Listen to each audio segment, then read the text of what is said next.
Well, you can comment, I think. That was not it. Oh, yeah, sorry.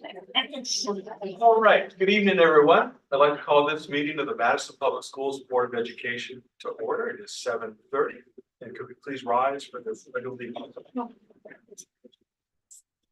I pledge allegiance to the United States of America, to the republic for which it stands, one nation, under God, indivisible, with liberty and justice for all. All right. Thank you. Well, I'm celebrating tonight, but first I think we'll start with the school and community session where we call for public participation.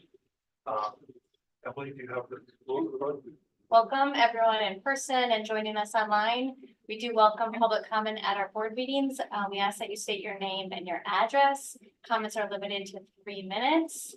A meeting such as tonight's is not a time for discussion, so it shouldn't be expected that the board or administration will respond.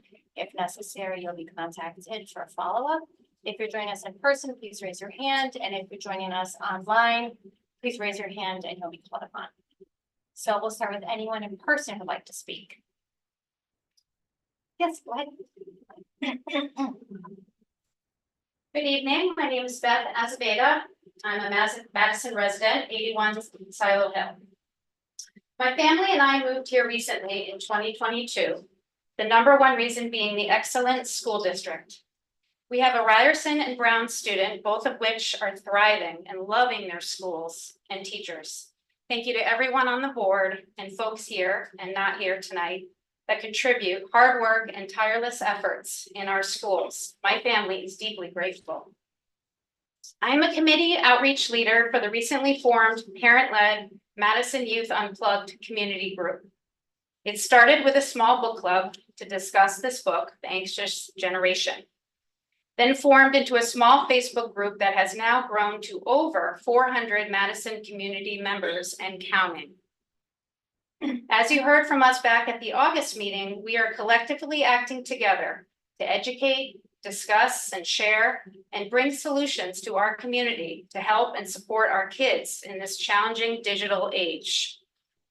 We are all thrilled that Madison schools continue to succeed and show outstanding test results and rankings within the state. However, do any of these tests determine the state of our kids' mental health, self-esteem, social anxiety, levels of depression?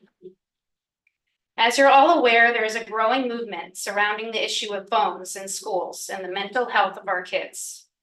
The recent research is clear about the negative effects of phones in the school environment, effects that impact directly on learning, attention spans, as well as missed instruction time for teachers. Here are some recent stats. 72% of high school teachers report cell phones are a major distraction in the classroom, taking collective days out of each school year's instruction time. 95% of teachers say anxiety and depression is a problem in public K-12 schools.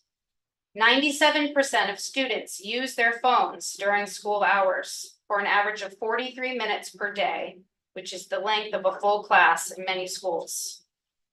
Recently, at one of our Madison Youth Unplugged meetings, a parent told a shocking story about their child's experience one day in the Daniel Hand High School lunchroom at the end of last year. Her son said he was eating his lunch and realized the whole cafeteria was quiet. No sounds except for kids eating. He looked around and saw that all the students were on their phones. He suggested to a few of his friends at the table that they put their phones down and talk. And one of the friends responded with a laugh. Why would we do that? Phones inhibit face-to-face communication. Research suggests face-to-face social interactions are linked to better mental health, promoting deeper engagement and stronger connections. While we appreciate more restrictive rules, we are also hearing from many parents in our group that they are still getting texts from their kids throughout the school day. We are calling on the school board to do even more. Take action for a district-wide and consistent smartphone-free policy in our schools and our classrooms. We are urging you to add in the upcoming budget an investment into Yonder pouches or something similar, which has shown proven results in many other school districts. Madison Youth Unplugged is here and is eager to collaborate with you on this initiative. This is our moment. Let's do the right thing for Madison youth. Thank you so much. Thank you. Anyone else in person? My name is Jim McDonald. I live at 17 Todd Mill Circle. I have a daughter in kindergarten at Jeffrey, and my other daughter will start there next year. I would like to expand on Beth's comments as well as offer a story. Some statistics for you. 41% of teens with the highest social media usage rate their overall mental health as poor or very poor. 22% of high school students have seriously considered suicide in the last year. 10% have attempted suicide in the past year. Rates of school loneliness have doubled since 2012. More than 50% of kids get 237 notifications per day, while some receive as many as 4,500 every day. And about 23% of these occur during school hours. In researching the topic, we came across this great case study from Forest Hills Public Schools in Michigan, an enormous public school district with 10,000 students. They completely removed and banned phones prior to the 2020-2021 school year. They found when they removed the phones, student interactions increased significantly, and kids seemed to be much less anxious and happier without their phones and all the notifications. Here's a quote from a 7th grade girl from that school district, which in my opinion says it all. In 7th grade, I used to spend over an hour getting ready in the morning. I had to make sure I looked perfect. All of my friends had phones, and I just never knew when one of them was going to whip out their phone in class, in the hallway, or in the bathroom and take a picture. Because of this, I felt the constant daily pressure to look a certain way that I felt pretty in the pictures, no blemishes. I wanted to look perfect. Now, without phones being used by everyone, the pressure's off. There's nothing to worry about. I can be more natural. I can finally be me. I believe it is our responsibility as parents to monitor and manage phones in the homes, and the responsibility of the district and our schools to create a more focused learning environment by removing non-educational portable electronic devices from all classrooms. As we presented in August's board meeting, there are solutions out there our district can invest in, such as Yonder pouches. We urge you to take action now. Put this on your agenda every board meeting. Put Yonder pouches into your budget for 2024-2025 so we can impact and be leaders on this issue in Connecticut and in the country. This is our moment. Let's do the right thing for our Madison youth. Thank you. I have some materials to leave you folks. Put it right here. Yeah, sure. That's great. So do we have anyone, if there's anyone online who would like to speak, I'll go back and forth. You just raise your hand if you're online and you can get muted to join the call. Okay, so we move a hand. All right, Amy Thomas. Hi, thank you. My name is Amy Thomas. I live at 34 River Edge Farms Road. I have a daughter at Brown Intermediate School. I think it goes without saying, living in Madison, we're very happy with and proud of the school system. But 2024, we can't ignore the issue of smartphones and the risks, the actual risks they pose to our youth. So just kind of spontaneously building on what Beth and Jim said, I think now that we know the effects, the negative effects of smartphones, we know the Surgeon General has warned the nation about their effects, likened them to tobacco.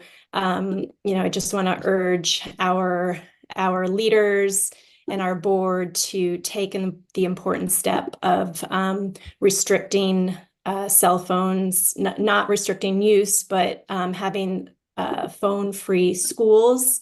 As Jim said, it's a great opportunity for Madison to be a leader, and more important, to do the right thing. And I think, the hardest part, aside from potential addiction for the kids, is that all the other kids are doing it. So if we just eliminate that, that's just a huge win for their mental health, for the social interaction, and ultimately, of course, for the education. Thank you for considering it and, recognizing this issue as important as it is. Thank you. Is there anyone else online while we're here who would like to speak at this time? Just raise your hand if so. Okay, is there anyone else in person who would like to speak?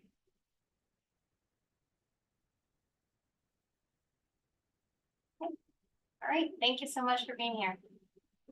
Yeah, thank you. Engaged parents who make community great. Thank you.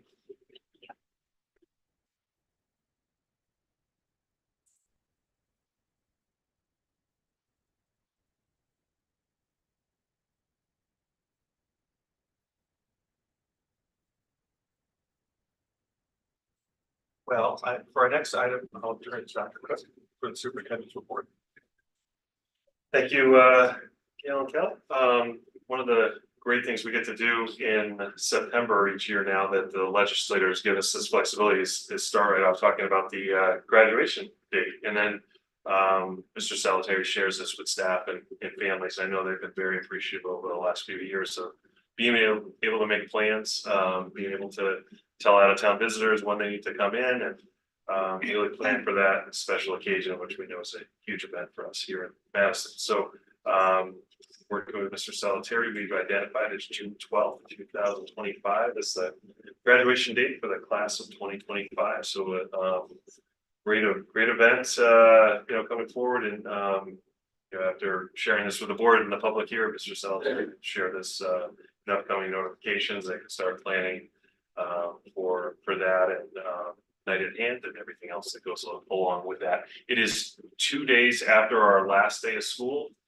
So we'll give us 2 snow days and then some. What we really our challenge oftentimes is to make sure we're at a date where we're at least in exams, so we're not using an assembly hall and other things during the school.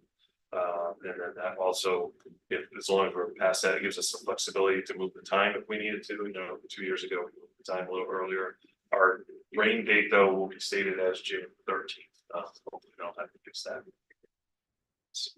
Thanks. I think the change that you put through 2 years ago worked really well. Yes, it's been well received. So thank you. Thank you, Mr. Stone there. Staff. And now as we move on to our presentation, we're excited to bring this together for the board tonight and share it with the public as well. I was at a back to school event that the Commissioner of Education was sharing some stats on in Connecticut. And so for our small state, there's actually, they consider 201 districts, school districts in Connecticut. Probably too many, for our small little state, but there's 201. And so I thought of that 200 other districts would love to share change, results with us. As they present the results, they're not hitting the numbers that we are here. We know that last year they did number 1. And so when you think and you see these results tonight, I want you to think about that. If you see a plus next to that, that means we improved on where we were. If you see it, just an equal sign, then that's obviously staying the same. And if it's a minus, then we've decreased some, but you'll see more pluses and minuses. So we're really pleased to expand on where we landed a year ago, and so we'll now wait to hear for some more on the accountability. As the board knows, we had 5 schools of distinction last year, and so lots of firsts and lots of great results to share with you tonight. First slide that I have is our participation rate slide. So what's truly great about this is you'll see the progression from 2019 to current date, where we have seen our students participate, and you're seeing numbers in the 100% there. And so that reflects the work that our administration has done with our families. And so it's not uncommon for our principals or assistant principals to contact the family and see and try and arrange for makeup tests, because we want to make sure all our students are having the benefit of the assessment. We can use that for planning. So I can't thank them enough for their work, and then also the messaging that comes out of Gail's office and also the principal's offices in terms of the importance of this.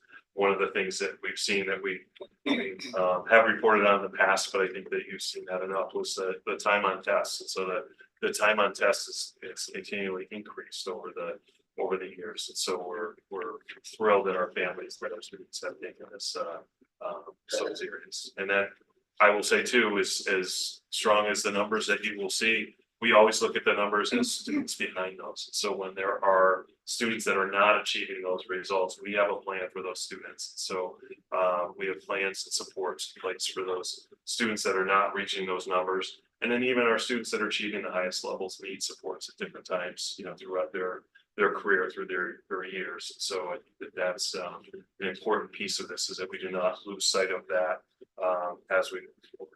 So I am very excited to turn this over to Mr. Salvatore and the Daniel Hand administration.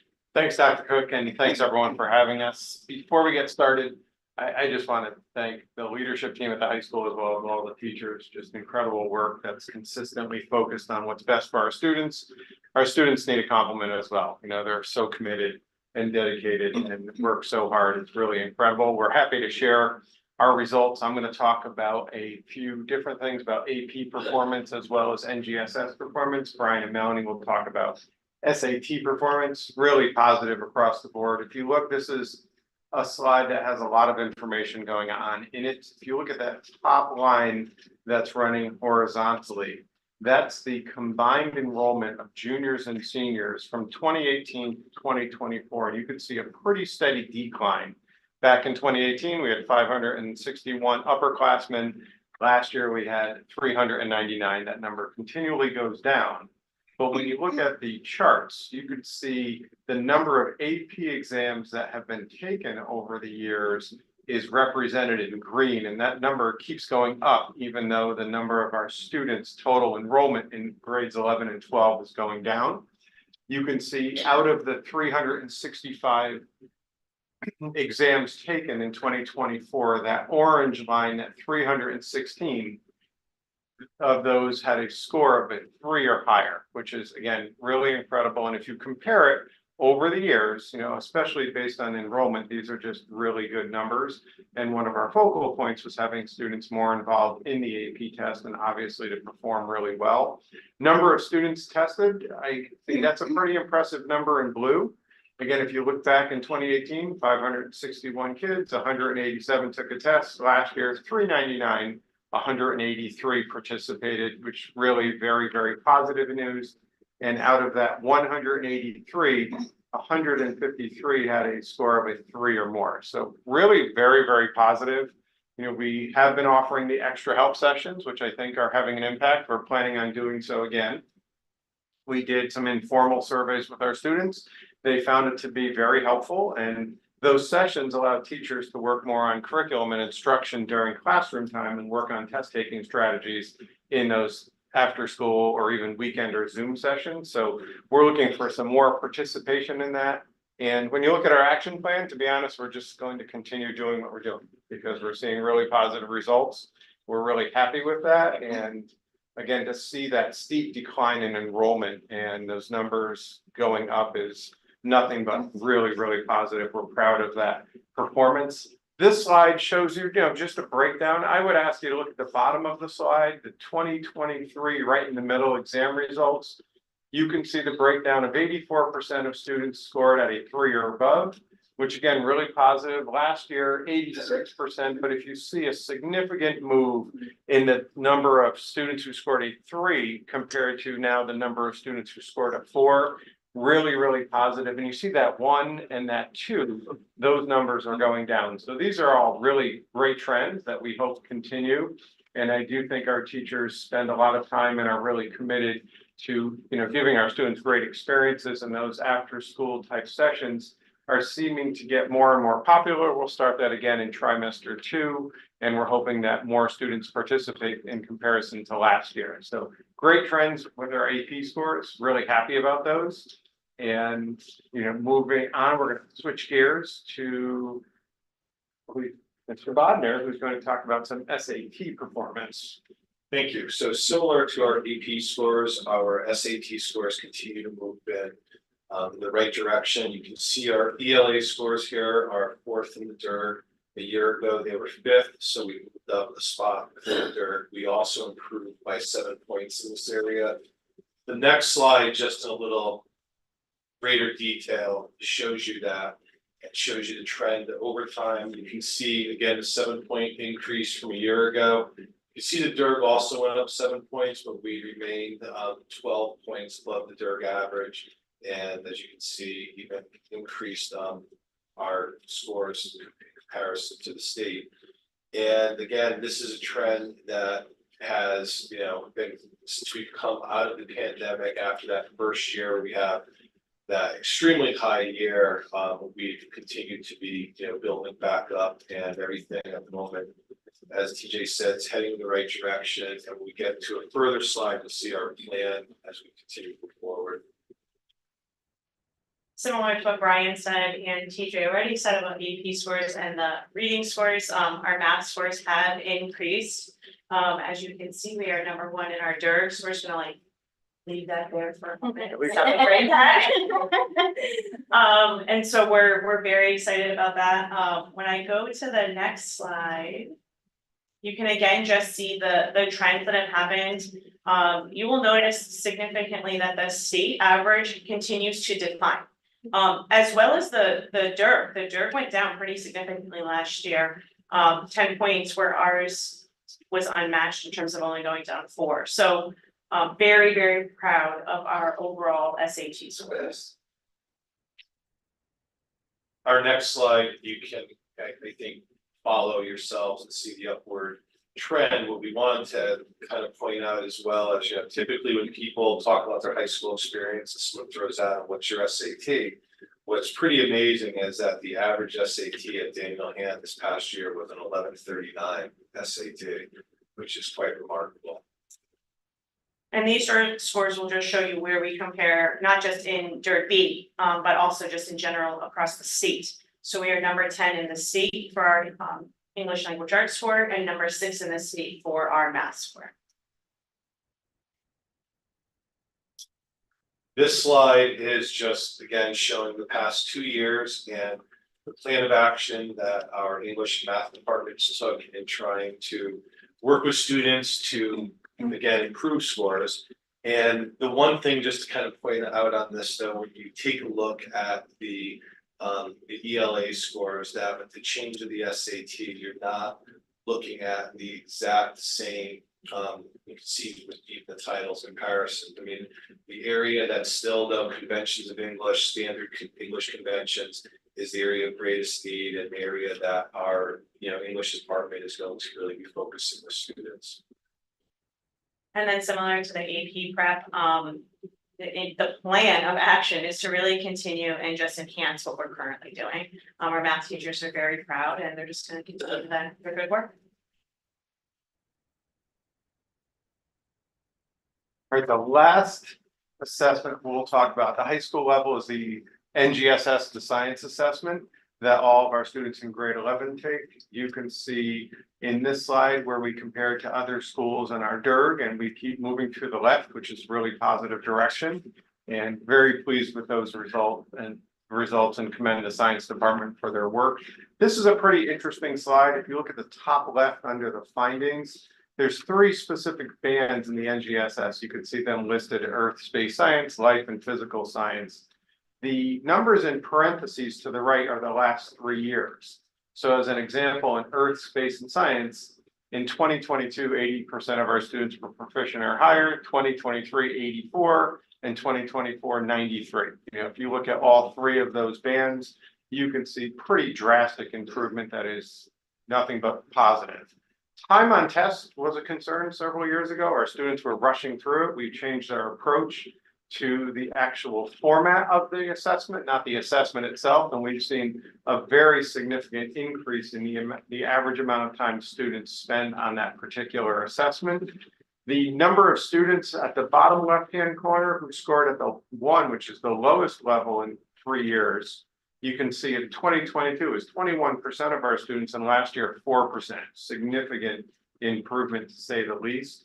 Our plan, similar to the other areas of assessment we talked about, is to continue what we've been doing because we're seeing really positive growth, and science has done a lot of work with the approach, especially on the test day itself. If you ever have 17+ minutes of your time, you can click on that little video link and see what the students actually worked on with the science teachers to have them really buy into that assessment, which, you know, compared to the other assessments, the NGSS to students isn't necessarily as important. And I really like to commend the students, and we're talking with our science department in some ways just to recognize and celebrate that really positive performance. Pretty simple slide over the past few years from 2019 to currently.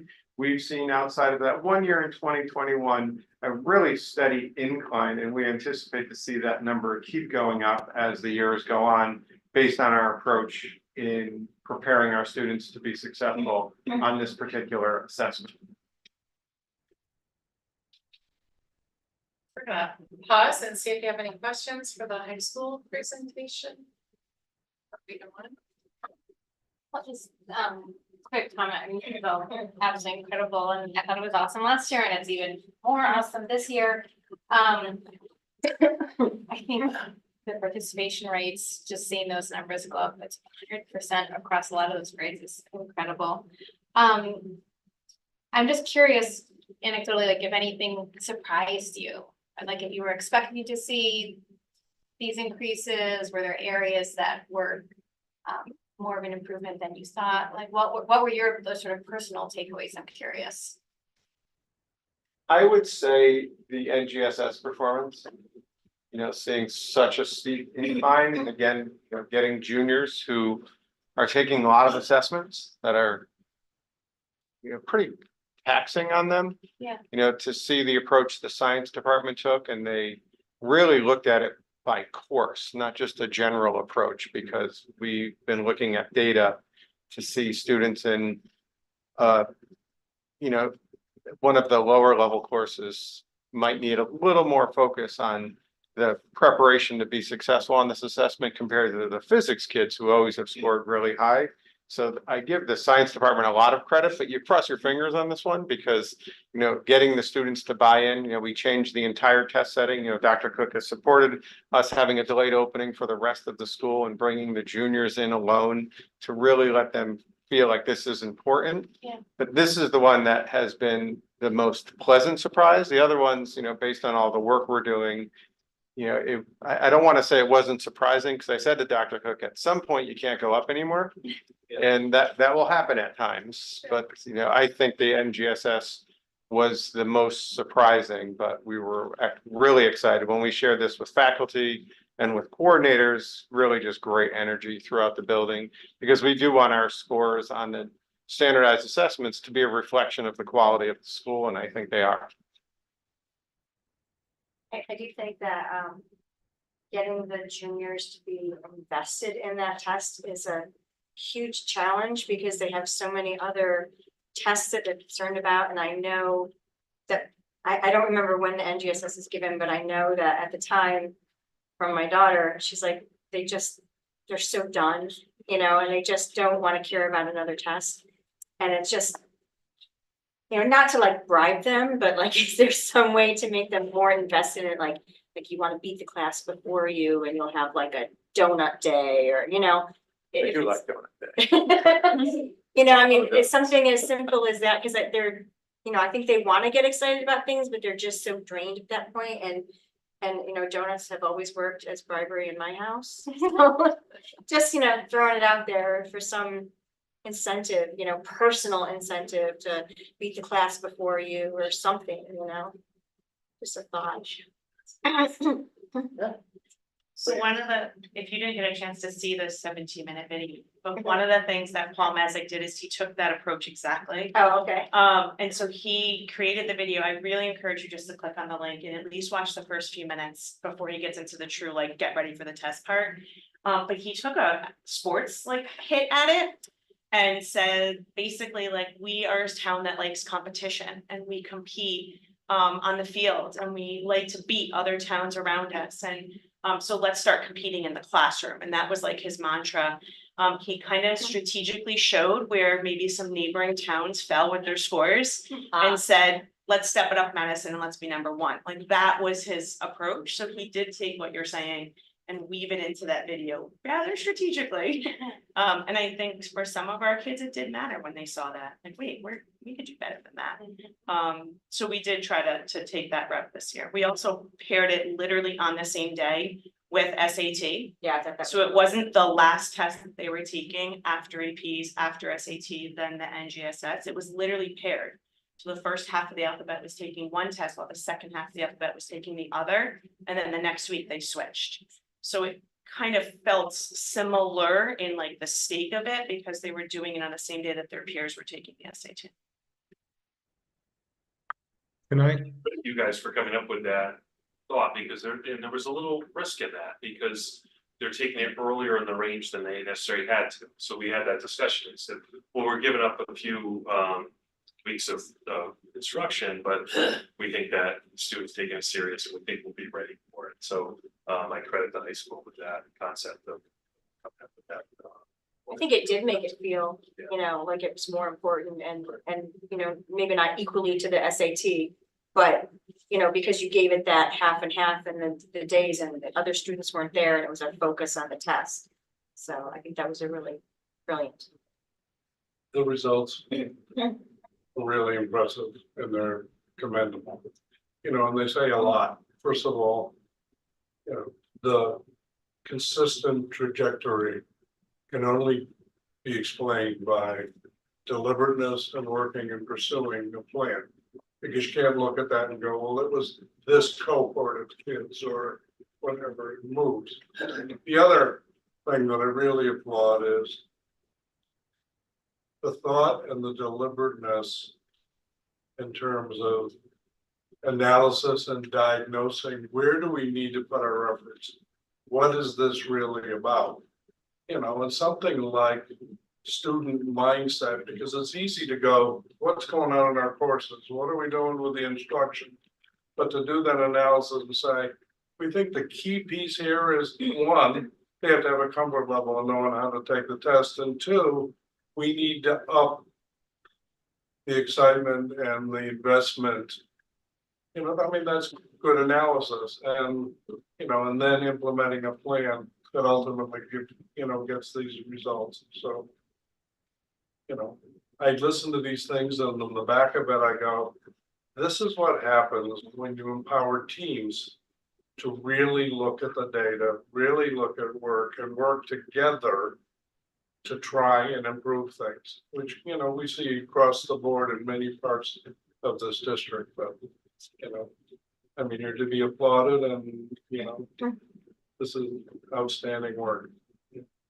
I think Seth wants to weigh in with more plaudits.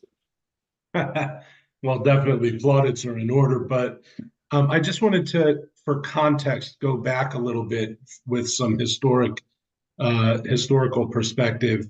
This board has long recognized, and certainly under our prior superintendent, Tom Scarice, we were kind of drilled on the concept that, you know, standardized testing is not and should not be deemed the be all and end all.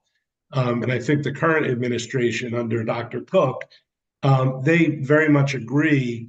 And I think the board still understands that. However, we are faced with the practical consideration that that's how the rest of the world is looking at how Madison is doing in comparison to other districts.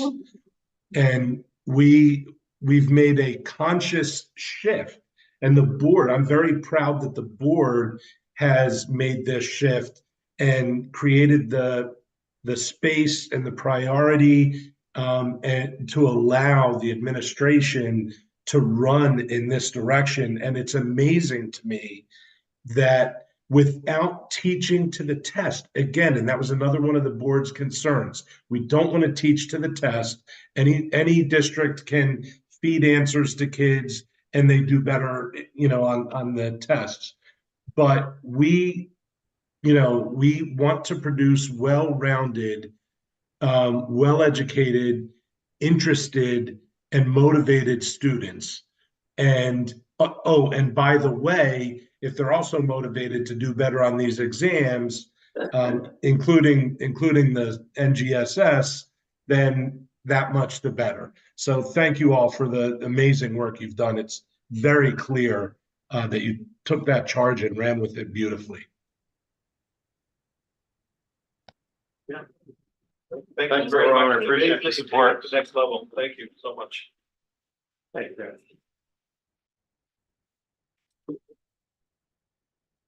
So we're gonna continue to let the good times roll with the Smarter Balanced Assessments. So Smarter Balanced Assessment is given annually to students in grades 3, 4, 5, 6, 7, and 8. But the results that we share are also the collective efforts of not only all the professionals that work in those grade levels, but also all of the grades before grade 3. So pre-K, K, 1, 2. We all own the success of our results. It wouldn't happen without everybody being able to teach all of those standards and really go deeply into our assessment results on an everyday basis in order to see the success that we're seeing this evening. So I do want to thank all of those professionals district-wide, but it's really incredible to see an entire district profile at this level of achievement. It's very unusual. So as Dr. Cook said, we thought last year was great. You know, we were at the top 10% of the state in academic achievement in all of our buildings. And we are continuing just to increase our scores across grade levels, both in ELA and mathematics.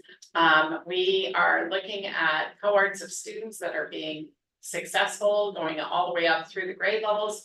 And you could see that even though our level of achievement was quite high last year, we have plus 5% in many places in our academic growth between years. So that's just an incredible performance. When we look at these, we also look at our DIRG performance, and we're number 4. I think it's a new chant. We're number 4, both in ELA and math. We are definitely seeing achievement scores well above our DIRG. Many times we are nestled firmly in DIRG A.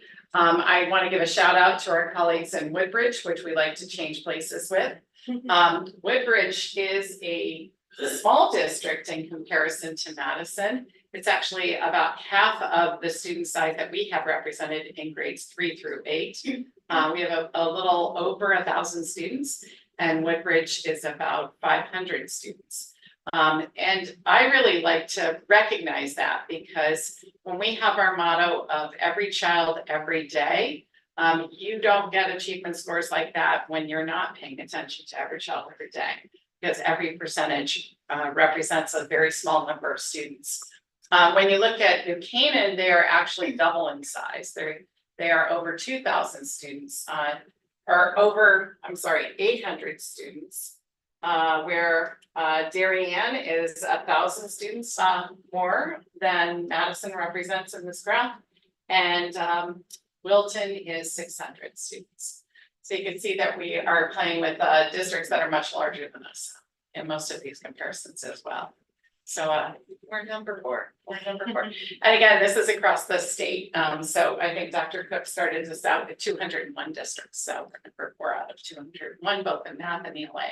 Really consistent results. So we look across the DIRG. I mentioned our friends in Woodbridge. You can see a fractional difference between the two of us in ELA when we're looking at combined scores for grades 3 through 8 at or above goal.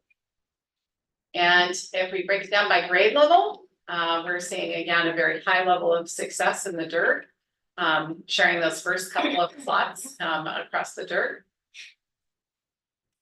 And we're seeing a number 1 in math in the DIRG by a slight margin over Woodbridge. And again, you're seeing placed in the DIRG, our percentage at or above goal in math is extremely high as well in the DIRG. Thank you to Cheng for a new pictorial representation of our graphs. I thought that was really cool.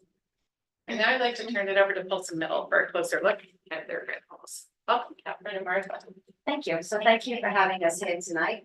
We will share with you a summary of language arts first, move into math, and then science following that.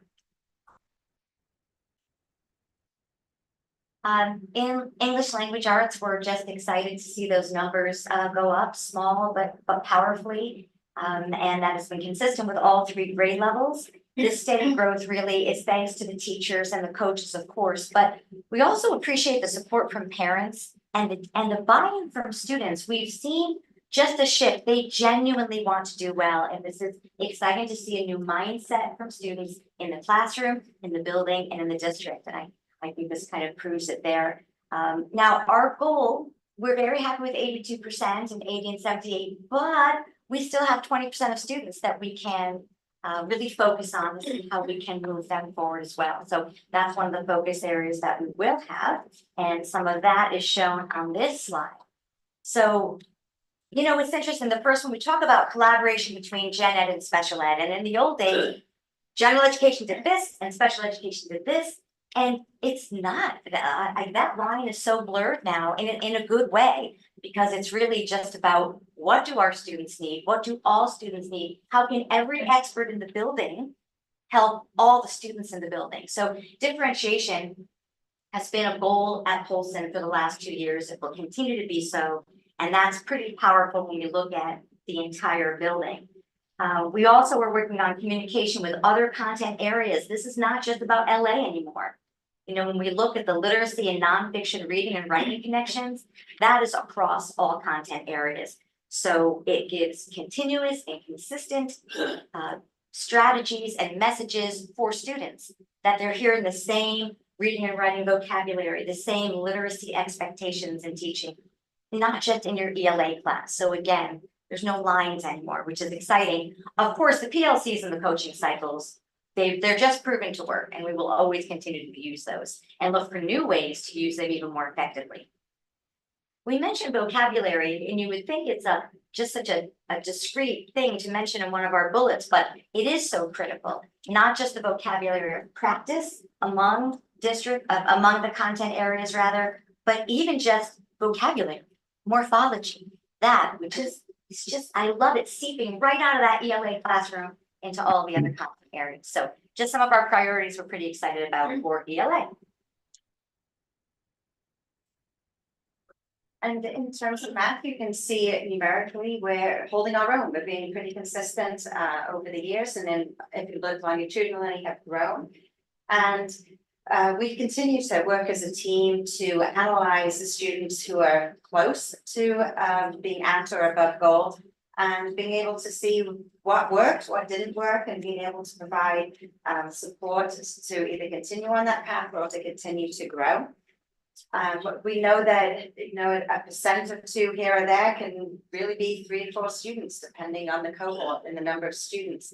But every student matters, and as Gail had said, every student, every day, that really is what we live and what we practice. So we're continuing to work on supporting all of our students, and the priorities that we're working on this year are directly related to the concepts and procedures.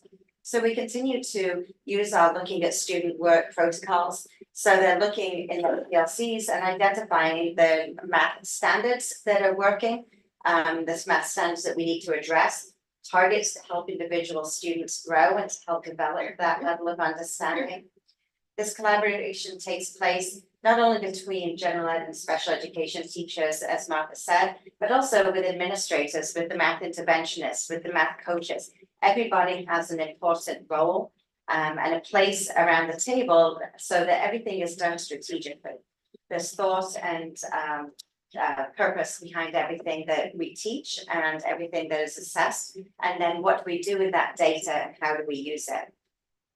That leads directly into continuing to review the curriculum so that we're making sure that it is implemented with fidelity, that it's accessible to all students, and when needed, that it's revised and adjusted as needed. The ongoing professional development, we have professional development that takes place in many different forms. Some of that is by having presenters come in, sometimes it's by having educators go to different workshops or present at different workshops and then share the information with colleagues. But really the ongoing coaching is really important, because it continues throughout that whole year, and it's a person they can go to regardless of the unit, the time or the day. And developing, I think it was TJ who said it earlier, with that perseverance of learning new concepts, of being able to build that stamina and know when they're taking a test, how to approach it, how to address it, how to work through it. In regards to the NGSS, you can see if we look over the last really 4 or 5 years, we're looking at an overall growth. But there continues to be some ups and downs. We're fully aware of that.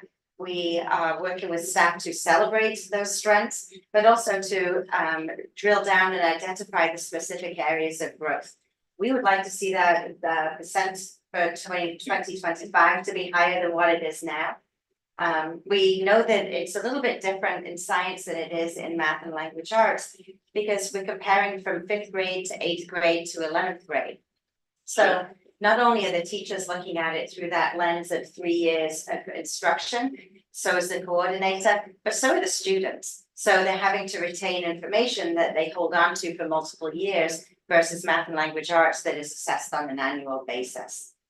So we're in the process, even as recent as this afternoon at one of our department meetings, of adjusting the units, having that communication, looking at what standards are addressed, how our curriculum meets those standards, and making revisions as needed.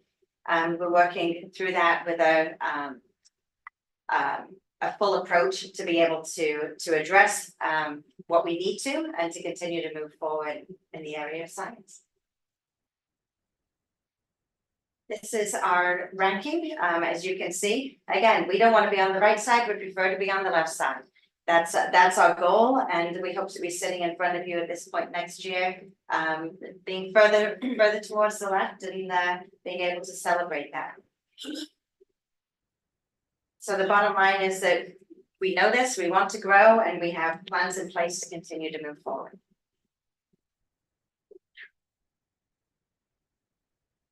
The priorities, I just briefly spoken to, but reviewing the units to see how they align. And again, that work was started earlier, but was the teachers were rolling up their sleeves and digging into that this afternoon.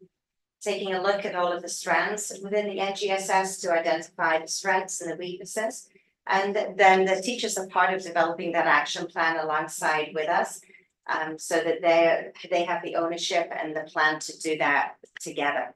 And we're supporting the identification of resources, as Margaret said, with language arts, continuing to support that instruction both in science but also in social studies, particularly in the area of nonfiction reading and writing, and exposing students to the different formats that they will need in order to be successful. Just want to add on to Catherine's comments about science course, is that this is our regularly scheduled year to do an assessment of the science standards and revamp our science units. So we fully anticipated that this would be a big year for science, and it is. The Curriculum Council heard last presentation that we were conducting our science audit, and along with that, we'll be doing unit adjustments. So it is our regularly scheduled time, and it seems like there's good work that we can be doing in our curriculum revision. So we're happy that the timing coincided with that deeper look. Questions for Catherine and Martha? Myself. If you're working on the science curriculum this year, when do you think it will go in front of the curriculum committee? So we started working on it during the summer, so past summer, so it starts really the last day of school. Science teachers are flooding in and doing a lot of work. Primarily the high school was the dominant group in all summer long. So we think that's going to be our first wave of adoptions. Some of them, it won't be an entire revamping of the science, just as we updated ELA and math. Some of the units will not come before the board for readoption because the outcomes and the standards will still be solid. So it's when we're revamping that top part that they do come to the board for an entire readoption. So the first half will be in January, And then the last half will be in June, so we'll be past the NGSS administration, but it still will impact positively the NGSS administration. So we'll probably see, high school in January and then the rest of it in June. Yeah, more high school. I meet with my teams all the time, so they're feeling a little pressure right now because I'm like, okay, I like to see at least half of it up by January. We have a lot of work to do. The second half of the year and lots of disciplines, but primarily I think it's gonna be high school. June. But not the same as everything. It will be welcome to review. Thank you for asking. I just wanted to, a couple comments. I recognize and appreciate that there's always room for improvement and I appreciate the efforts there, but just noticing that while the increases maybe were a few points from 23 to 24, they're significant from 2019, you know, across the board, like 10 points or more. So it's also, it's a process, but that improvement over time is pretty remarkable. And I'm also just curious, like generally for everyone, how, like, do we share this information with the students? Like, we're number 1 or we're number 4 or whatever it is. Because I imagine they'd be really excited and proud to see this information and then how we share it, you know, with the community as well, in addition to, you know, tonight's presentation. So I don't know who that question is for, but I'm just curious. It's a good question. I don't think we have shared the results with our students. I can't say their individual results aren't shared with them. Right. Many times they are. Yeah. And that's where we're trying to promote growth and celebrate growth in every individual student. For overall achievement, I think we did a lot of blasts once we got our accountability results. Yeah. When we have those kinds of celebrations, I think that goes out to the community at large. Dr. Cook always does a great job in sharing that information. And when we get individual recognitions as well for other pieces, that we always do press releases on that too. But overall, I think every district does an accountability report to their Board of Ed, and it's always publicized but via TV, sometimes in the local paper, but not all the time. Yeah. But it's part of standard protocol, I think, for all communities that I. Yes, you know, as Gail said, as obviously all the students get their individual reports. I know some classrooms, I've walked into classrooms before as they've got received reports back and teachers have shared, you know, kind of increases in work. And so I think that's, you know, some of the teacher preferences and some conversations that I've just observed, but. It's kind of tough because the accountability results come out so much later than our students are actually taking the class. They've got a whole new teacher, Yeah. sometimes a whole new building. We thought about taking out a billboard, but we weren't sure that would, you know, be well received. From that booster club for that. It's just pretty, I mean, it's pretty neat, especially like you talked about with the juniors in particular, like putting all that work into these tests and getting parent buy-in more and students committing. I think it would just be neat to say like, this is really working and we appreciate all your hard work, kids and parents and teachers. So. I feel like 8th graders would also be very susceptible to donuts. And back to the donuts. But I do wonder, like, you know, looking at the science test for 8th grade, you know, are we thinking that this is, I mean, we don't teach to the test. So is this, you know, it's a big change, I think, in maturity when you go from 5th grade to 8th grade and then again to the high school. And I know there's a big shift from Polson to the high school and how you study and how you, you know, really gain that sort of long-term memory. And it's not rote memorization. It's about, you know, really understanding the material and retaining it. So in this particular 8th grade science test, I guess I'm wondering, do we think this is like not retaining information because of this large growth period that happens, you know, from 5th to 8th grade or 6th to 8th grade? Or is this, you know, because the science classes vary from grade to grade so much? You know, it's not like when you're at the high school, you know, you take, you know, physics, you take, you know, it's very set and very specific. And I feel like, you know, in 6 to 8, it's a lot more broad coverage. And so, you know, what is your thinking about, in my opinion, these are not great scores. And it's not, and that's just what I think, you know, I'd like to see hundreds. But so what are you thinking, like, what work needs to be done?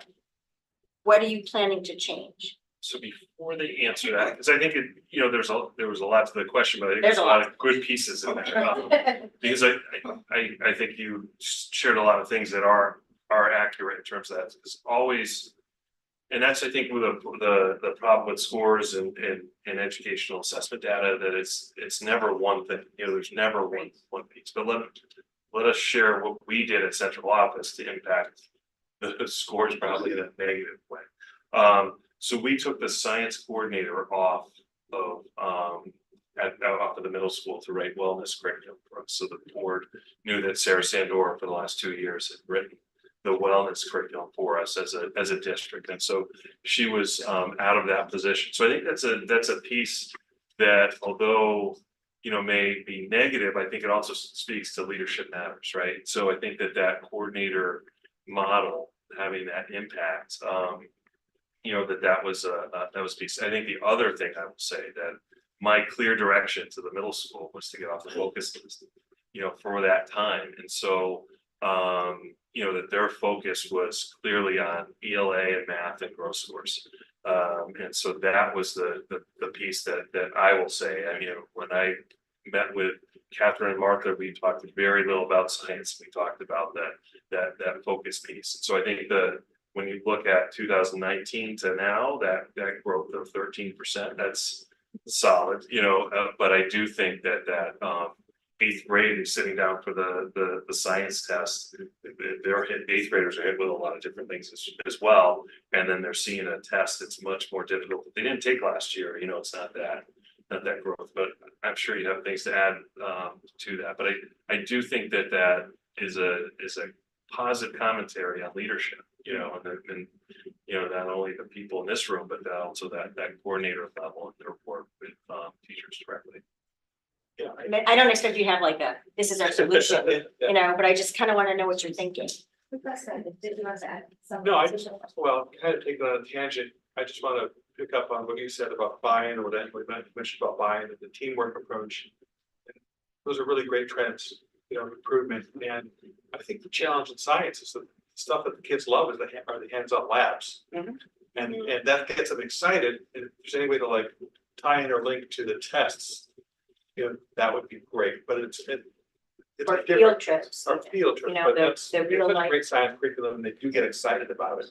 And I have no doubt that all the methods you employ to raise the English and the math scores will transfer over to science. I think so too, and I appreciate you saying that you don't need all of our plans and our answers tonight. It's certainly not something that we come here sitting before you tonight without having thought about in great detail. And I think, to Dr. Cook's point, our emphasis was on ELA and math, and it should have been. And we have no regrets on that. That's where we really did focus our efforts and our resources at that time. And ultimately, the efforts in both of those content areas, we believe, will transfer more to science, because you can't do science without being able to do math, or without being able to read and write, have that understanding of literacy. So I would say, Diane, you had mentioned about rote. We don't teach anything rote. It's very much conceptual. It's about understanding. It's about applying. It's about the inquiry method. And I know I can speak for my elementary colleagues that that's the way it is from the elementary level as well. And certainly is at Paulson. We do have a new science coordinator in the role, and she is already working with the departments, looking at this. Again, as I said before, celebrating the successes, but there's always room for growth. If we look at our trajectory, for example, compared to what the high school just presented, everything was very comparable up until this year. And we were focusing on moving off the list that we didn't want to be on. Our curriculum is up for revision. That's an important process, because the curriculum is the written document, but it's also does not stand alone. The curriculum is completely applied into the classroom. So if there's revisions that need to be made, that's automatically going to transfer through the teachers and to the students. We also have talked about the timing within the testing window. You heard the creative solution that the high school had tried with their SAT and their science. Our NGSS testing is last in the window. Do we have some fatigue by 8th grade? We sure do. We know that. So our leadership team already has that as part of a discussion to say, how do we address it? Is it right to put it first? That's a tricky question. Or is there something that we need to do a little bit differently? And we're in the process of working on that. So, we have the interventionists who can help us and do small groups and support with language arts and math. We don't have that component in science. So we're creating those small groups instruction within the classroom, within the big scheme of the curriculum.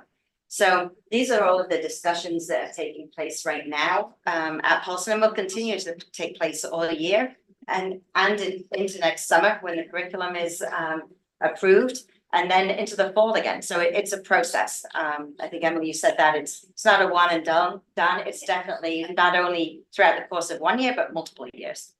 And not to beat it to death, but I do want to add on that, we do have coaches in ELA and math. That makes a huge difference. I think you hear that all the time. So that idea of instructional improvement is something that I always think about, like how can we stretch that model? What can we do differently to empower some of those other content areas? The other thing we also learned is the importance of test familiarity, doing those smaller snippets of practice. The next generation science test does not have as many opportunities as the math and the ELA. And they don't match as nicely with what we're doing in the curriculum naturally, which has always been our take, is that we want it to be a practice piece, but also be formative in nature and instructional, so we can help the kids to understand how that mechanism works. It is not the same as the other tests in math and ELA. It's unique, it's onto itself, it's a whole different engine. So we have found there is another software product that does do some more of what we're looking for. So we're looking at that product as well. We started playing around with it a little bit in 8th grade, but as we said before, you have to build over a period of years. So that's part of that science adjustment. And again, you may not see that as a unit adoption, but it very well might be in our learning pathway in the other grades. So that's another piece. But I do want to commend the new coordinator, and I also want to commend Michelle Horn, who's doing our curriculum revamping this year. They have met, I think, I don't know, probably 10, 15 times already, just in the past couple of weeks. And actually, Catherine and I were collaborating because we both supervised one of them, and we were talking about their goal setting and just how rich they are. So they are really all in, and I can't ask for anything more than that. Yeah. And the teachers are too. They've done a great job too. So, thank you. I kind of wonder if the NGSS is like a more of an archaic test. Like it seems like the ELA and the math, I think that the state like sort of revamps it, and it kind of is. Well, actually, it's got some video component in it, and it's got some more current pieces. But each one of these is a learned test. It's not natural or intuitive at all. You really have to understand how the questions are being asked and how you can answer them, as well as how you can use the tools. So that's the part I really dislike about standardized testing, is that it's not as authentic as I think it should be, in order for us to do less with it and have kids just perform. That's why I'm sorry I had to say something. But that is my frustration with them, is that piece. Well, one of the main reasons that their presentations to the board on academic performance, it's not just for us to be able to celebrate the successes, which is always great. But, it's a presentation to the board so that the board can look at things and go, there's some areas that clearly need more work, and I think you get, and what the board is really saying is, this is an area that needs more work, and we look forward to hear how that unfolds. we had the same message some years back when it was focus groups, and we said, this needs attention. You know, and clearly the science piece needs attention, and, you know, I've been involved in conversations around the curriculum, but I have a high degree of confidence that when the board identifies something and the superintendent, the assistant superintendent recognizes that there's an area need work, the work will be focused on that. So, you know, this is clearly on our radar, and we look forward to see how it evolves. We have high expectations because you went from being a focus. You can't win. So. The bar's high, we know. We're so grateful that you're so responsible. All the principals know the kids, each and every one, they're very responsive. It's hard to implement that system wide so quickly, so thank you. Thank you. Thank you, Arnold. Thank you. Great job. Thank you. Like to invite up the elementary, K through 5. We're now this. Really? We're so excited. Hey, what high expectations and pressure? I'm all for that. I'm all for that. Oh, I think they go hand in hand. That's right. Thanks for joining. So, again, thanks for having us. We've done, you know, we'll focus on Brown and then we'll do grade 3. Oh, we're doing quicker. Would you like that? Sure. Anderson?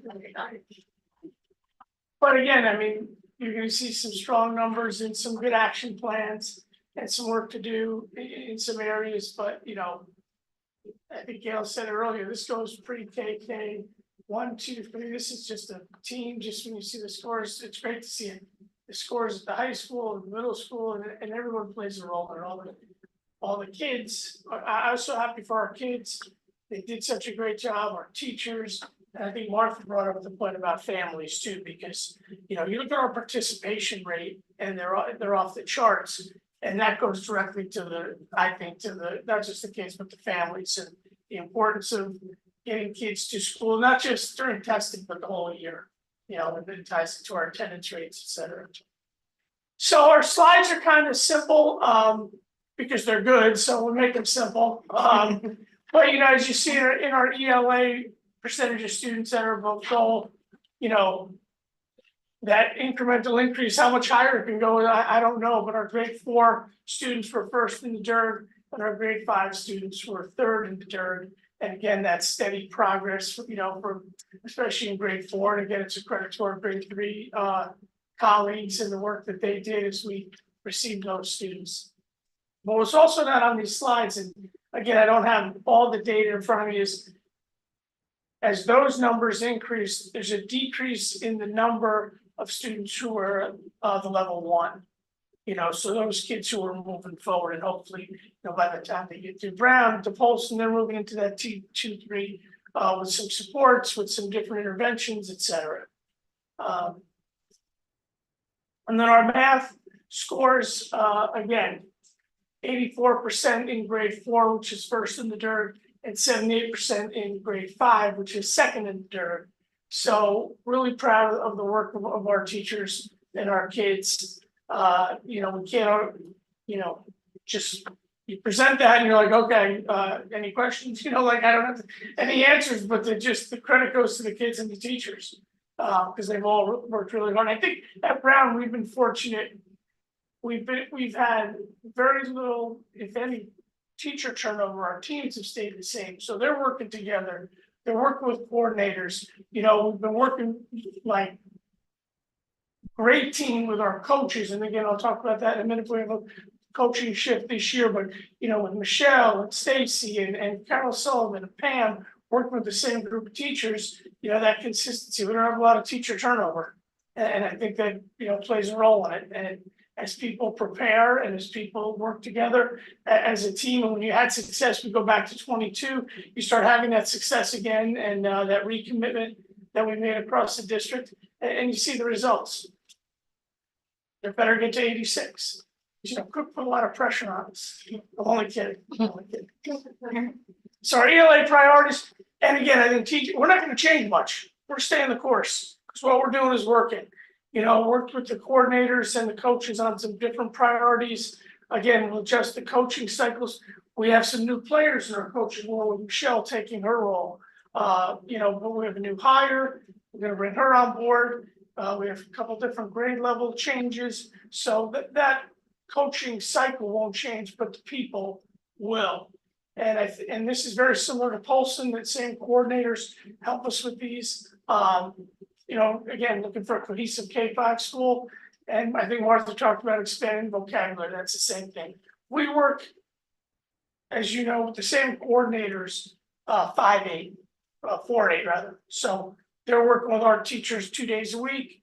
They're working with the Polson teachers, so a lot of this, you know, is the same. And the same with math. Stacy Daly plays a tremendous role in this. You know, building thinking classroom, you know, the vertical boards, you go to a classroom today, and I'm watching Nick Marullo teach, and he's got his certain groups who are just taking to the next level, and he's grabbing smaller groups, doing some reteaching, and a different vertical board, and it's all in alignment with the priorities that, you know, started a couple years ago, and we're just getting better and better. And then science, again, we percentage wise, we stayed, you know, dropped a point, stayed about the same.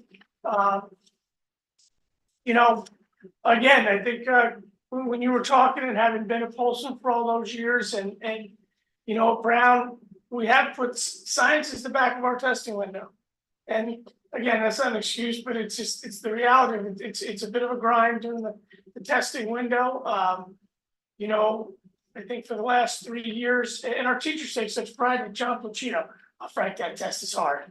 He was asking me the questions. That test is hard because, you know, they do a tremendous job preparing the kids, but how we adjust that, I don't know. But again, we take it in 5th grade and we take it in 8th grade. So that's a long time in between. And we don't have the same structures as Gail pointed out, you know, in terms of coaches, et cetera, in the science area. But again, overall, our 75.1 in 5th grade, you know, we take out the left side, right side. Again, proud of the work, just about the same as last year. And so again, puts us in that 1, 2, 3, 4, whatever number. Trumbull does a lot of science, clearly. But again, we can look at where we test in the window, how we prepare, and we'll continue to do that as we have for the last few years. And again, working with Diana Floyd, who's our new coordinator, you know, back to the curriculum writing, to audit each unit, determine the alignment, identify deficits, and I think that's the important work, and then rewrite to support alignment with NGSS. So in a nutshell, that's the Brown world. Again, we'll go one more year in this model, and so next year we'll be presenting based on what we did this year, and then after that it'll be a little bit different. Questions?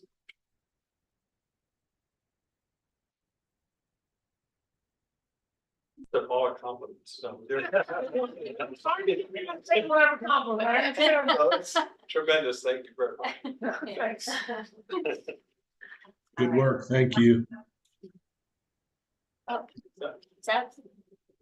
Yeah, I just said good work. Thank you. It's the whole district, up and down. Great work. Well, last but not least, we're excited to Here, present to you Yeah. how our teeny tiny little 3rd graders did. And Gail hit on this, but it is just a miracle that our amazing 3rd grade teachers, our 3rd grade coaches, get these children to even sit down, focus, and finish the test, let alone get the scores that we do. So Diane, I'll take that donut run with you, 3rd graders, because they really did nail it. They get it just for showing up. That's right. That's right. Because it really is, it's amazing. There's so much to teach them beyond some really challenging content. What are the tools?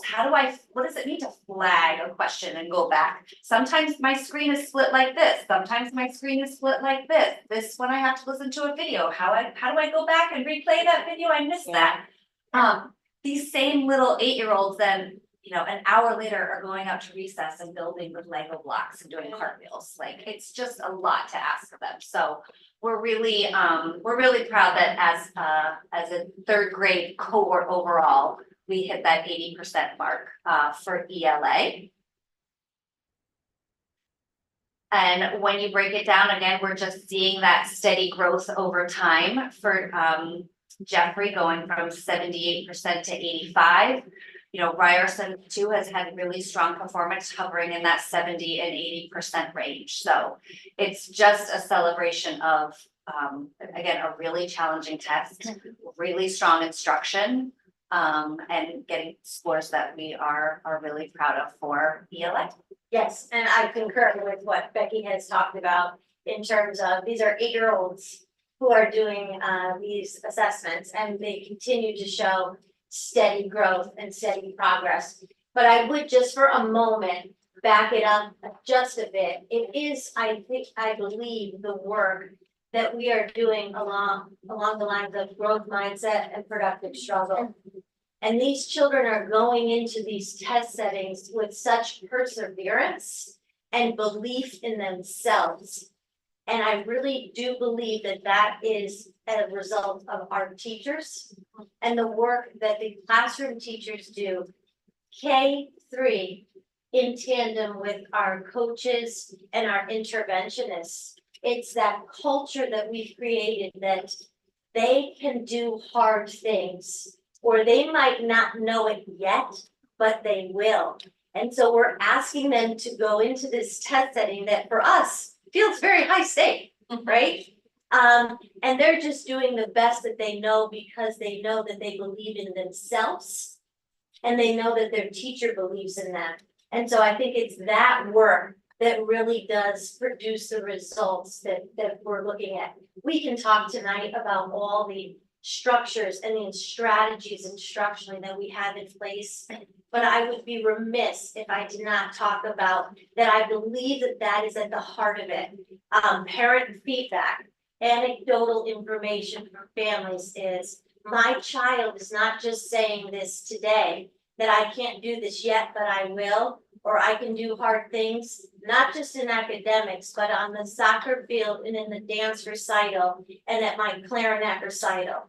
That speaks volumes to we are really building positive and productive citizens. And I just think that that's really a celebration of our teachers. So I just would be remiss if I didn't say that. That's just powerful in the data.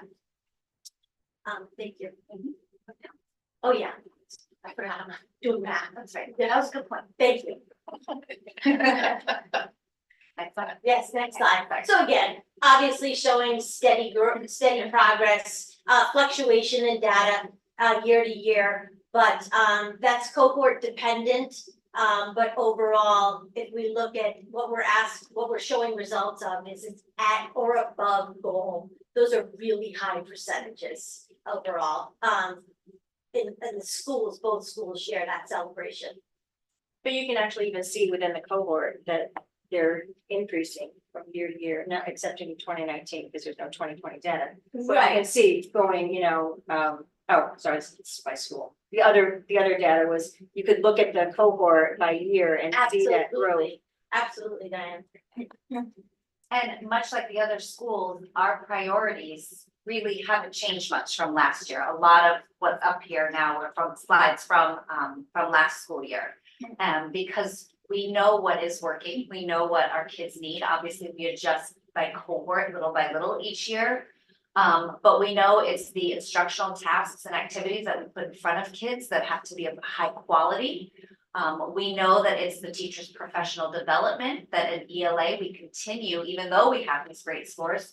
Emails going today with Gail about setting up professional development for reading comprehension and fluency. It's our strong PLC meetings, working with our team leaders and how to run a PLC that really is efficient in looking at student work and making instructional decisions based off that. And again, our phenomenal coaching team that already has coaching cycles going. We're only in week 4 of school, and they're deep in it with teachers, really looking at instruction and trying to better their practice in all of the ELA areas. And same lines in math, we're continuing to do the work that we have been doing along looking at increasing student understanding and proficiency as it relates to communicating reasoning. One of the ways that we're doing that K-3, not just focused on our third graders, but so that it is just weaved throughout their experience, is exposing them to the language and vocabulary and the questioning format through one of our strategies that we use is vertical boards. So they're going through problem solving with their peers, attacking a word problem, and coming up with various ways to solve a problem, and then being able to take a gallery walk and seeing how others solve a problem. And even as small as our first graders, into our second graders and third graders, they're being exposed to this and experiencing that and learning different ways to solve a problem and being able to articulate their rationale as to why. And so we feel that that will really dovetail nicely into being able to be confident in attacking those types of problems and questions in that test setting. I think the PLCs that we have, opportunities to bring the results of our IABs and looking at student work and really digging into an analysis of what our students are doing well at and capitalizing on that, and then looking at areas of improvement and looking at ways that we can set up our classrooms into small groups and utilizing not only the coaches, the interventionists, but also the paraprofessionals that we have in the classrooms to help students progress to have a stronger performance and understanding in those areas identified.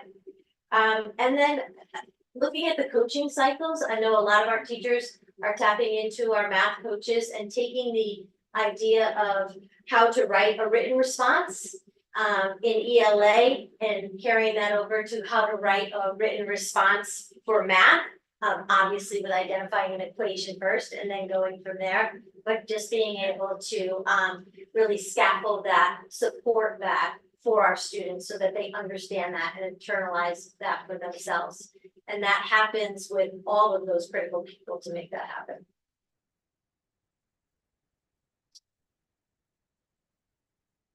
We talk a lot about vertical work, and heard a lot about some of the common terms come up again and again.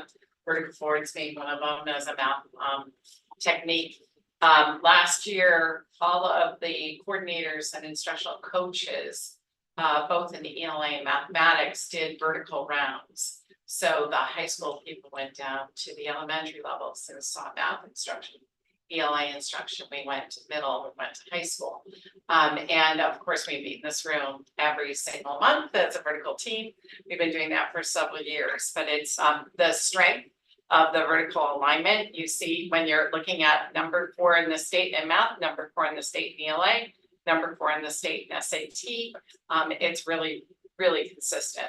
So we're really trying to keep that momentum going, even though sometimes people shift and faces shift, but the techniques are still there and the conversations are ongoing. So we continue to meet vertically, we continue to kind of deepen the work and grow it.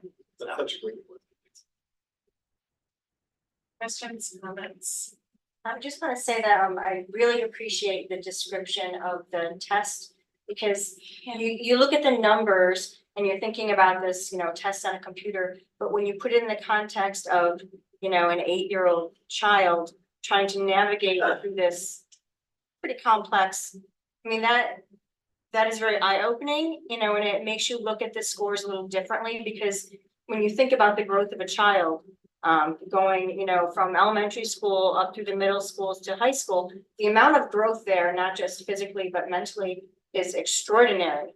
And to take these very standardized tests and trying to pinpoint, where they're at, it seems, not so important. And then I really appreciate what you said, Mrs. Spooner, about these kids and how they're taking the struggle, to learn and being able to persevere, because that is so important, and that is exactly what I want to hear. And again, every year, we benefit from the great work they're doing, because you see it when we have new kids maybe to the district who didn't have that experience there to go through that process to catch up with it. We try to do it fourth and fifth, I know they do, because they haven't had that experience, the great work that they do. So we benefit from that, and you see it when you have new students. It's interesting. And I'm not as worried about Polson because you see this continuum and we see how good they are when they get to hand. So I think it's just, it's the growth and it's just, it'll happen. So, thank you. Thank you. Really, Sorry, go ahead. Yeah. I really Yeah, appreciate your comments, focusing on building that culture of confidence. I don't think that can be overstated, as an educator, I've seen it years ago, we used to call it Jonathan Livingston Seagull principle, which is I fly because I think I can fly. And building that belief in young people and that whole idea of perseverance and, for them to come home and go, I can do difficult things. You don't get that kind of learning unless you get that level of personal buy-in and confidence in young people. So I'm glad you focused on that because I think it's huge. I think we all would agree around this table that we're very lucky to work with the teachers that we have in our buildings that just emphasize this with our young learners 100%. I think so. Seth? Yeah, there are, first of all, everyone, congratulations, great job. There are three things I wanted to cover, having heard the whole presentation. One theme that we know from the past and that we see again tonight is that time in district tends to result in better testing. And that's a tribute to our vertical alignment, to all the work that's done pre-K all the way through 12. And it's truly amazing. And it's a tribute to all the levels and not, the high school gets great SAT scores, but it starts all the way down in pre-K. The other thing is I was a bit concerned initially about the 8th grade science NGSS score, but with perspective, like we're still doing well, we're just not doing Madison well for right now. But I was actually happy to hear that we are just entering the curriculum review cycle for science that will allow us the opportunity to align better with the NGSS. And one thing we are really, really good at as a district is when we do these curriculum review council reviews, and when we develop curriculum, we address all that stuff. And so I am very confident and I'm excited looking forward to see what comes of that, the NGSS science scoring, especially in 8th grade. But otherwise, it's still good. It's not great, but I think it will get great. And the last thing that I wanted to mention is just participation rates for testing, and especially, participation and excitement or interest rates. Our students that are taking the science test more seriously at the high school level, I think is phenomenal. And that's a tribute to whatever we're doing. I don't know if it sounds like we're appealing to the natural competitive nature that pervades our district. And that's working and that's great. And then for our special needs students, I think getting those participation rates up, with the parental buy-in, student buy-in, and, those students are really doing well as well. And, I just think we're headed in a great direction. We're on a great trajectory, and this is all very exciting. And thank you, everyone involved, for all your hard work. It's paying off. Thank you. Thank you so much. Thanks so much. Thank you, everybody.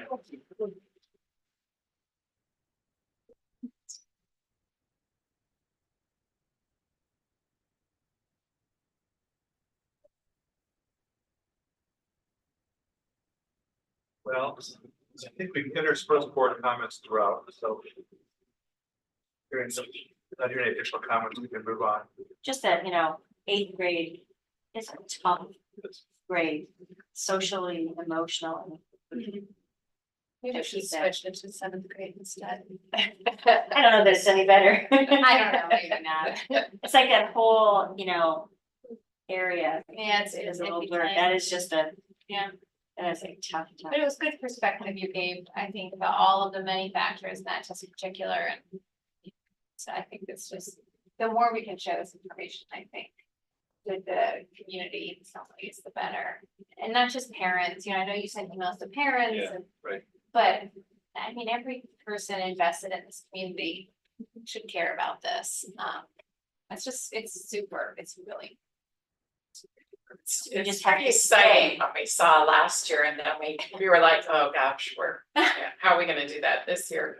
And then to have the results that we saw this year Yeah, it's was incredible. just fantastic. And I was thinking about the comments too about when NGSS came out and when we wrote curriculum. And I Yeah. believe that first iteration, we didn't even lay eyes on the test yet. Mm. So now this is a chance for us to, be wiser as we go into it, but I think Dr. Cook and I are always pretty pleased when we're seeing our scores in the top third. When you see them in the top Yeah. couple in the state, then it's like, wow, that's just really something. But now it's a high bar. Yeah, I know. It's a high bar, especially with districts that are a lot larger than we are. That number, just the math, just is really hard to beat in itself. Because it is every student, it really is. But exciting, today we met with all the interventionists and worked on ELA work and some of our SRBI work, and that was great work too. So we're gonna continue to do what we do and hopefully meet the needs of every student and everybody. So thank you for your support. Yeah, thank you. Right, do we have any audience response to what we presented? Thank you. No response. Would anybody like to propose future agenda items? Just that we discussed in policy committee today that, about the cell phone Okay, thank you. policy, Yeah. so we're gonna add that as an agenda item. Therefore, it will be published and the public will know when we're going to discuss it, and then they can show up and their comments on it. Because the policy was recently updated, but the regulation was updated. And we discussed it in policy today. So that will be something then that will be accessible to the public to familiarize themselves with our policy and regulation. Address some concerns. But it won't be for a while because we have.